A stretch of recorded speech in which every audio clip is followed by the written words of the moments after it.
Hello friends, வணக்கம் and welcome back to Critics Mode 2 and 1 movie செக்மெண்ட்ல இன்னைக்கு பார்க்க போற ரெண்டு சூப்பரான தமிழ் மூவிஸ் என்னன்னு பார்த்தா நம்ம லிஸ்ட்ல இருக்கக்கூடிய ஃபர்ஸ்ட் மூவி என்னன்னு கேட்டீங்கன்னா சாலா, செகண்ட் மூவி என்னன்னு கேட்டீங்கன்னா டோபமைன் 2.2. கிளைமேக்ஸ்க்காக பார்த்து என்ஜாய் பண்ற மாதிரியான ரெண்டு தரமான தமிழ் மூவிஸ் இதுதான் சொல்லுவேன். கண்டிப்பா உங்களை இம்ப்ரெஸ் பண்ணும். ஃபேமிலி அண்ட் ஃப்ரெண்ட்ஸ் கூட பார்த்து என்ஜாய் பண்ற மாதிரியான நல்ல மெசேஜையும் கண்டென்ட்டையும் கொடுத்துருக்கக்கூடிய தமிழ் லோ பட்ஜெட் மூவிஸ் தான் இது. நம்ம லிஸ்ட்ல இருக்கக்கூடிய ஃபர்ஸ்ட் மூவியான சாலா பார்த்தரலாம். 2024ல தமிழ்ல ரிலீஸ் ஆயிருக்க ஆக்ஷன் காமெடி டிராமா மூவி. இந்த மூவில தீரன், ரேஷ்மா வெங்கடேஷ் ஏகப்பட்ட பேர் நடிச்சிருக்காங்க. Short and one line story என்னன்னு கேட்டீங்கன்னா, பல வருஷமா ஒரே பாருக்காக ரெண்டு கேங் அடிபட்டுக்கிட்டே வராங்க. குணா ஆண்டு தங்கதுரை கேங் பண்ண பிரச்சனையினால அந்த பார்வதி பாரை இழுத்து மூடி சீல் வச்சிடறாங்க. பல வருஷம் கழிச்சு அந்த பார் ஓபன் பண்ணும்போது ஏலத்துல எடுக்க டெண்டருக்கு போய் பிரச்சனை பண்றாங்க. ஒரு வழியா ஹீரோவோட கேங் கைக்கு அந்த பார் வந்ததுக்கு அப்புறம் நடக்கக்கூடிய சம்பவம் என்ன, ஊருக்குள்ள வில்லன் கேங் போலீஸ் ஆராயத்தெல்லாம் சப்ளை பண்றதுனால வரக்கூடிய பிரச்சனை என்ன, இதை எதிர்த்து ஹீரோயின் எல்லா பார் வாசல்லையுமே நின்று கொடி பிடிச்சி ஸ்டூடெண்ட்ஸோட பிரச்சனை பண்றாங்க. அவங்களுக்கு என்னாச்சு, ஹீரோ கடைசியா என்ன முடிவு எடுத்தாரு, அவரை திருத்த முடிஞ்சிச்சா, இந்த பாரை இழுத்து மூடினாங்களா ஹீரோயின்ங்கிறதெல்லாம் இந்த மூவி பார்த்து நீங்க தெரிஞ்சுக்கோங்க. ரொம்ப ஹார்ட் ஹிட்டிங்கான எமோஷனல் டிராமாவை கிளைமேக்ஸ்ல கொடுத்து ஒட்டுமொத்த கதையவே தூக்கி சாப்பிட்ற மாதிரி ஒரு சம்பவத்தை இந்த மூவில இந்த டைரக்டர் இம்பாக்ட்ஃபுல்லா பண்ணது மட்டும்தான் இந்த மூவியோட மிகப்பெரிய ஹைலைட் அண்ட் நோட்டபிளா இருக்கு. அதுக்காக தான் இந்த மூவியை சஜஸ்ட் பண்ணி நம்ம ரிவ்யூமே போஸ்ட் பண்றோம். பெர்ஃபார்மன்ஸ் வைஸ் இந்த மூவியில் நடிச்ச எல்லாருமே சூப்பரான பெர்ஃபார்மன்ஸை எனர்ஜெட்டிக்காவும் ப்ராப்பராகவும் கொடுத்திருந்தாங்க. எஃபோர்ட் போட்டு ஹார்ட் ஹிட்டிங்கான ரியலிஸ்டிக்கான டிராமாவை ராவாவே பிரசென்ட் பண்ணியிருந்தாங்க. ஸ்டோரி வைஸ் ஒரு நல்ல கண்டென்ட் உள்ள மெசேஜை ப்ராப்பரா கொடுத்துருக்காங்க. குடியை கெடுக்கும் குடிமகனால் இந்த நாட்டுக்கு எவ்வளவு பிரச்சனை வருதுங்கிறத அழகா எக்ஸ்போஸ் பண்ணி காமிச்சிருப்பாங்க. குடிச்சிட்டு அவன் பாட்டுக்கு வீட்டுல தூங்குறத தாண்டி அவன் உடம்புக்கு எடுத்துக்கிட்டு குடும்பத்துக்கு எடுத்துக்கிட்டு எப்படி எல்லாம் கெடுத்து ஊதாரித்தனம் பண்றாங்கிறத மெசேஜா செருப்புல அடிச்ச மாதிரி பளிர்னு கிளைமேக்ஸ்ல புரிய வச்சிருப்பாரு. அவ்வளோ எமோஷனலா ஹார்ட் ஹிட்டிங்கா இருக்கும். ஒரு சீன்லயுமே அந்த குழந்தை ஹெல்மெட் போட்டு ஓட்ட மாட்டீங்களாங்கிறத தாண்டி அந்த கிளைமேக்ஸ்ல ஹெல்மெட்டை வச்சு சர்ப்ரைஸ் பண்ணும்போது வரக்கூடிய எமோஷன் எல்லாமே பீக்கா அல்டிமேட்டா இருந்துச்சு. ஹீரோ ஹீரோயினுக்கு லவ் டிராமா எமோஷன் சாங்னு சொல்லி கமர்ஷியலைஸ் பண்ணாம எந்த ஒரு இடத்தையுமே போட்டு வாலண்டியரா திணிக்காம ரொம்பவும் ராவும் ரியலிஸ்டிக்காவும் கொண்டு போயிருப்பாங்க. ஃபர்ஸ்ட் ஹாஃபே ரொம்ப அன்வான்டா, ரொம்ப அன்ஆர்கானிக்கா இவ்வளோ கேங்ஸ்டர் ஆக்ஷன் டிராமா தேவையான உங்களை யோசிக்க வச்சாலும் அதுக்கு பின்னாடி இருக்கக்கூடிய காரண காரியங்கள், அந்த 3 பசங்க சரக்கு அடிச்சு ஆகணும்னு சொல்லி பிரச்சனை பண்றதாகட்டும், அந்த பசங்களுக்கு என்ன ஆகுது, அது வீடியோவோ மாதிரி வைரல் ஆகும் போது வரக்கூடிய பிரச்சனை என்ன, போலீஸ் என்னதான் லஞ்சம் வாங்கிட்டு ஊழல் பண்ணாலும் கிளைமேக்ஸ்ல மக்களுக்கு சப்போர்ட் பண்ற மாதிரியான சில சீன்ஸை வச்சு உங்களை இம்ப்ரெஸ் பண்ணவும் ட்ரை பண்ணிருப்பாங்க. மூவில நோட்டபிளா ஆக்ஷனும் எமோஷன் தான் சொல்லுவேன், ப்ராப்பரா பேலன்ஸ் பண்ணி கொண்டு போயிருப்பாங்க. அட் தி சேம் டைம் நிறைய சீன்ஸ் ஓவர் டூ பண்ணி வச்சிட்டாங்களோ, அந்த பார் சீனே ரொம்ப வாலண்டியரா போட்டு திணிச்சு நிறைய இடத்துல ரொம்ப அன்ஆர்கானிக்காவா பிரசென்ட் பண்ணிட்டாங்களோ நீங்களே யோசிப்பீங்க. ரொம்ப நல்லவங்களா காட்டுறதுக்காகவே நிறைய சீன்ஸை வாலண்டியரா திணிச்சு எடுத்து வச்சிட்டாங்களோன்னு கண்டிப்பா நீங்களே யோசிப்பீங்க. ஹீரோயினுக்கு கஷ்டம்னு வரும்போது ஹீரோ தான் போய் அடிச்சு காப்பாத்தணுங்கிறத தாண்டி அடிச்சு தப்ப தட்டி கேட்கிற மாதிரியான ஆம்பளை இந்த ஊர்லயே இல்லைங்கிற ஸ்டீரியோ டைப் எல்லாம் எப்பதான் உடச்செறிவாங்க நீங்களே யோசிப்பீங்க.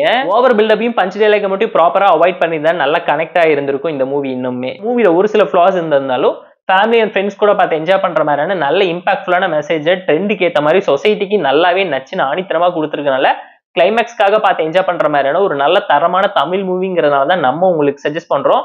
இந்த சாலா மூவிக்கு நம்ம தரக்கூடிய ரேட்டிங் கேட்டீங்கன்னா 6.4 out of 10. நம்ம லிஸ்ட்ல இருக்கக்கூடிய செகண்ட் மூவி என்னன்னு கேட்டீங்கன்னா டோபமைன் 2.22. 2024ல தமிழ்ல ரிலீஸ் ஆயிருக்க ஒரு கிரைம் த்ரில்லர் டிராமா மூவி. புக் மை ஷோஸ்ல இருக்கு, செக் அவுட் பண்ணி பாருங்க. ஒரு நல்ல தமிழ் மூவி, ஷார்ட் அண்ட் ஸ்வீட்டா 1.5 மணி நேரத்துக்குள்ள பிரசென்ட் பண்ணியிருக்காங்க. Short and one line story என்னன்னு கேட்டீங்கன்னா, ஒரு அடிக்ஷனால ஒரு பர்சன் ஒருத்தரை கொலை பண்ண போறாரு 2022க்கு. அதை தொடர்ந்து நடக்கக்கூடிய சம்பவம் என்னங்கிறதா சீரீஸா நரேட் பண்ணியிருக்காங்க. ஒரு ஹைப்பர் லிங்க்டு ஆந்தாலஜி டிராமா ஸ்டைல ஒரு அபார்ட்மெண்ட்ல நடக்கக்கூடிய பிரச்சனையெல்லாம் என்ன, ஒரு அபார்ட்மெண்ட்ல இருக்கக்கூடிய மல்டிபிள் ஃபேமிலிஸ்க்கு நடுவில் வரக்கூடிய பிரச்சனை என்னங்கிறத அழகா எக்ஸ்போஸ் பண்ணியிருப்பாங்க. ஒரு பக்கம் பாத்தீங்கன்னா இன்ஸ்டாகிராம் ரீல் கப்பிள்ஸ் இருப்பாங்க, இன்னொரு பக்கம் பாத்தீங்கன்னா யங்ஸ்டர்ஸா இருந்து 2 பேர் லவ் போட்டு பார்க்கிங் லாட்ல எப்ப பார்த்தாலும் சண்டை போட்டுக்கிட்டே இருப்பாங்க. அட் தி சேம் டைம் இந்த பக்கம் பாத்தீங்கன்னா ஒரு குடியார ஹஸ்பண்ட் ரம்மி விளையாண்டு வாழ்க்கையை போக்கிட்டு உட்காந்துட்டு இருக்கான். இந்த பக்கம் பேச்சுலர் பாய்ஸ் கஞ்சா அடிச்சுக்கிட்டு என்னென்ன சம்பவம் பண்ணிக்கிட்டு இருக்காங்க. அதே மாதிரி இந்த பக்கம் ஒரு ஹோம்லி லேடி பாத்தீங்கன்னா அபார்ட்மெண்ட் குரூப்ல ஒரு பொண்ணை பத்தி தப்பான வாய்ஸ் நோட் போட்டுறாங்க. அவங்க துபாயில இருக்கக்கூடிய புருஷனை நினைச்சுக்கிட்டு டெய்லியும் சமைச்சு யூடியூப்ல வீடியோ போட்டுக்கிட்டு ஃபன் பண்ணிட்டு இருக்கவங்களுக்கு இந்த வேலையெல்லாம் தேவையானு சொல்லி கேட்கும் போது அவங்களுக்கு என்ன நடக்குது, அவங்களை யாரு அட்டெம்ப்ட் மர்டர் பண்ண ட்ரை பண்ணாங்க, அவங்க கோமாக்கு ஹாஸ்பிட்டல் போனதுக்கு அப்புறம் நடக்கக்கூடிய சம்பவம் என்ன, போலீஸ்க்கு உண்மை தெரிய வந்துச்சா, இந்த கேஸ் எப்படி இன்வெஸ்டிகேட் பண்ணாங்க, கூடவே மிஸ்ஸிங் கேஸான ஒரு பொண்ணோட கேஸ் எடுத்து இன்வெஸ்டிகேட் பண்ணும்போது அந்த பொண்ணுக்கு இத்தனை குடும்பத்தை சேர்ந்த இந்த அபார்ட்மெண்ட்டுக்கும் என்ன சம்பந்தங்கிறதெல்லாம் மூவியோட கிளைமேக்ஸ் பார்க்கும்போது உங்களுக்கே புரியும். பான் அடிக்ஷனை வச்சு வரக்கூடிய இம்பாக்ட்ஃபுல்லான மெசேஜ் தான் படத்தை காப்பாத்தி கிளைமேக்ஸ்ல நிறுத்திருக்கு. 10 மினிட்ஸ்ல வரக்கூடிய இன்வெஸ்டிகேஷன் டிராமா போர்ஷன்ஸ் பயங்கர எஃபெக்டிவா இருந்துச்சு. படத்தை ஷார்ட் அண்ட் ஸ்வீட்டா கமர்ஷியலைஸ் பண்ணாம 1.5 மணி நேரத்துக்குள்ள பிரசென்ட் பண்ணதே ஹைலைட் ஆஃப் மூவி. அண்ட் டீமோட ஐடியாலஜி நல்லா இருக்குங்கிறது அப்பட்டமா தெரியும். கான்செப்ட், கண்டென்ட், கேரக்டரைசேஷன் சொல்லி எல்லாத்தையுமே பார்த்து ப்ராப்பரா பண்ணியிருக்காங்க. மினிமலிஸ்டிக்கான பட்ஜெட் பிலிம்ங்கிறது அப்பட்டமா தெரியும். நிறைய இடத்துல ரொம்ப காம்ப்ரமைஸ் பண்ணி காம்ப்ளிகேட் பண்ணி தான் எடுத்து வச்சிருக்காங்க. தலையை சுத்தி மூக்கு தொட்டு கணக்கா நிறைய விஷயத்த ஓவர் டீலிங் பண்றங்கிற பேர்ல ஓவரா காமெடி திணிக்க ட்ரை பண்றவங்க நீங்களே யோசிப்பீங்க. இம்பாக்ட்ஃபுல்லான மெசேஜஸ், ஸ்கிரீன் பே நரேஷன், எக்ஸிகியூஷன் வச்சு லாஸ்ட் 30 மினிட்ஸ்ல மிரட்டி விட்டுருக்கனால வாட்சபிள் தான் நான் உங்களுக்கு சஜஸ்ட் பண்றேன். யூடியூப் பைலட் பிலிம் பாக்குற ஃபீல்ல தான் இவங்க எடுத்து வச்சிருந்தாங்க. அதை மட்டும் பெட்டரா போர்ட்ரேட் பண்ணி காமிச்சிருந்தா ஒரு நல்ல அவுட்புட் கிடைச்சிருக்கும். ஃபேமிலி அண்ட் ஃப்ரெண்ட்ஸ் கூட பார்த்து என்ஜாய் பண்ற மாதிரியான ஒரு நல்ல மூவி. அடிக்ஷனால இப்ப இந்த ஜென்ரேஷன் எப்படி கெட்டு குட்டிச்சோரா போயிருக்காங்க. YouTube, Instagram, paan addiction, game addiction, rummy addiction சொல்லி நிறைய நியூஸ்ல பார்க்கக்கூடிய ரியல் லைஃப் இன்சிடென்ட்ஸ் எல்லாமே ஒரே இடத்துல நடக்கக்கூடிய சம்பவம் என்ன தொடர்ச்சியான சப் ஸ்டோரிஸ் மூலமா ஹைப்பர் லிங்க் கான்செப்டையும் பட்டர்ஃபிளை எஃபெக்டையும் யூஸ் பண்ணி இந்த தியரியை ப்ராப்பரா ஜெல் அவுட் பண்ணியிருக்காங்க. இந்த மூவி அந்த அளவுக்கு கிரிப்பிங்காவும் எஃபெக்டிவா இம்பாக்ட்ஃபுல்லாவும் இல்லை. எமோஷன்ஸ் அழகா எவால்வேட் பண்ணாம விட்டுட்டாங்க. இன்னும் பெட்டரா பண்ணியிருந்துக்கலாம். ரொம்ப சிம்பிளாவும் லைட் ஹார்ட்டடாவும் ட்ரீட்மெண்ட் பண்ணிட்டாங்கன்னு நீங்களே இந்த மூவி பார்க்கும்போது யோசிப்பீங்க. பட் கிளைமேக்ஸ் இம்ப்ரோஷன் ஒரு டோன்ல இருந்தனால நல்ல மூவி தான் நான் உங்களுக்கு சஜஸ்ட் பண்றேன். இந்த மூவில நடிச்சவங்களோட performance, background scoring, cinematography, visual எஃபெக்ட்னு சொல்லி எல்லாமே ஓகேஷான ஒரு டோன்ல தான் இருந்துச்சு. அதுமே நம்ம பார்த்து பெட்டரா கேஸ்டிங் அண்ட் கேரக்டரைசேஷன்ல போர்ட்ரேட் பண்ணி காமிச்சிருந்தா ஒரு நல்ல அவுட்புட் இன்னும் என்கேஜ்மெண்டோட கிடைச்சிருக்கோங்க.